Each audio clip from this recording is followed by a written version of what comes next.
સમગ્ર દેશભરમાં શ્રાવણ માસ એક હિન્દુનો પવિત્ર તહેવાર તેમજ હિન્દુના દેવોના દેવ એવા મહાદેવનો એક મહિનો સતત મહિમા ગાવામાં આવે છે।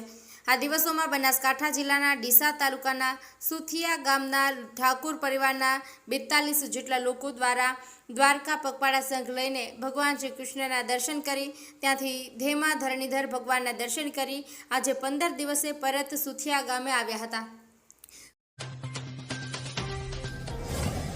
અરવલ્લીના આલિંગનમાં વસેલું અંબાજી ધામ માત્ર ગુજરાત માટે જ નહીં પરંતુ સમગ્ર ભારત માટે શ્રદ્ધા અને ભક્તિનું કેન્દ્ર છે।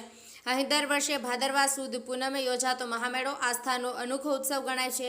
લાખોની સંખ્યામાં અહીં ભક્તો માતાજીના દર્શનાર્થે દૂર દૂરથી પગપાળા વાહન વ્યવહારથી તેમજ વિવિધ સાધનો દ્વારા અંબાજી પહોંચે છે।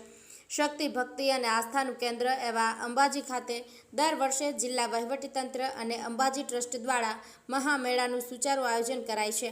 ત્યારે હવે ગણતરીના દિવસો બાકી રહ્યા છે અંબાજીના મેળામાં। ત્યારે અંબાજીમાં અનેક જગ્યાએ કેમ્પ લગાવવાનું ચાલુ થયું છે અને લાખોની સંખ્યામાં ભક્તો આ કેમ્પનો લાભ લઈ રહ્યા છે। મંદિર પરિસરમાં પણ તૈયારીઓ આખરી ઓપમાં અપાઈ રહી છે।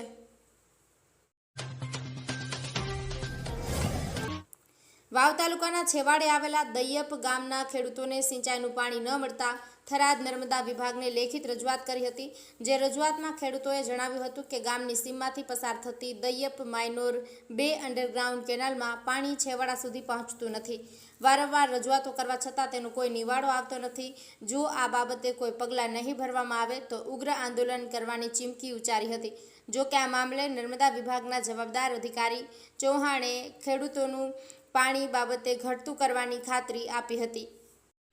પેઢી પંથકમાં આવેલી ભૂમે મોટર્સ સ્ટોર તમને અહીં તમામ પ્રકારના ઓઇલ મળી જશે, જેમ કે Veedol oil, Mobil oil, Volvo oil, Bajaj oil તેમજ વાહનના દરેક પ્રકારના સ્પેર પાર્ટ અહીં તમને મળી જશે। તો તરત જ મુલાકાત લો ભૂમિ મોટર્સની।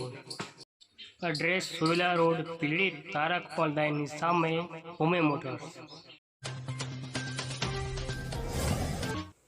બનાસકાંઠા જિલ્લાના પોલીસ અધિક્ષક અક્ષરાજ મકવાણાની ભરૂચ જિલ્લામાં એસપી તરીકે બદલી થઈ છે।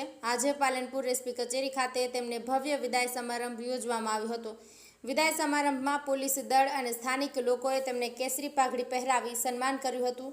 એસપી કચેરીથી કડી ટાવર સુધી જિલ્લા પોલીસ વડા પગપાળા નીકળ્યા હતા। આ દરમિયાન પોલીસ કર્મચારીઓએ હાથેની સાંકળ બનાવી તેમનું વિશેષ સન્માન કર્યું હતું।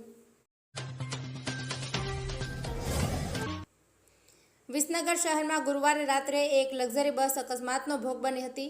MN કોલેજ સામેના મુખ્ય વળાંક પર બસ વીજળીના ટ્રાન્સફોર્મર સાથે અથડાઈ હતી। આ અકસ્માતને કારણે આસપાસના વિસ્તારોમાં વીજ પુરવઠો પણ ખોરવાયો હતો। રાત્રિના સમયે બસ વળાંક લેતી વખતે ડ્રાઈવરે સ્ટીયરિંગ પરનો કાબુ ગુમાવ્યો હતો। બસ સીધી જ રસ્તાની બાજુમાં આવેલા વીજળીના ડીપી સાથે ધડાકાભેર અથડાઈ હતી। અકસ્માત બાદ તરત જ સમગ્ર વિસ્તારમાં વીજળી ગુલ થઈ ગઈ હતી। આ ઘટનામાં કોઈ જાનહાનિ થઈ નથી। જો કે ડીપીને નુકસાન થવાથી MN કોલેજ વિસ્તાર અને સંતોષનગર સહિતના વિસ્તારમાં અંધારપટ છવાયો છે। ઘટનાની જાણ થતાં સ્થાનિકો અને રાહદારીઓ ઘટના સ્થળે એકઠા થયા હતા। વીજ કંપનીના અધિકારીઓને તાત્કાલિક જાણ કરવામાં આવી હતી।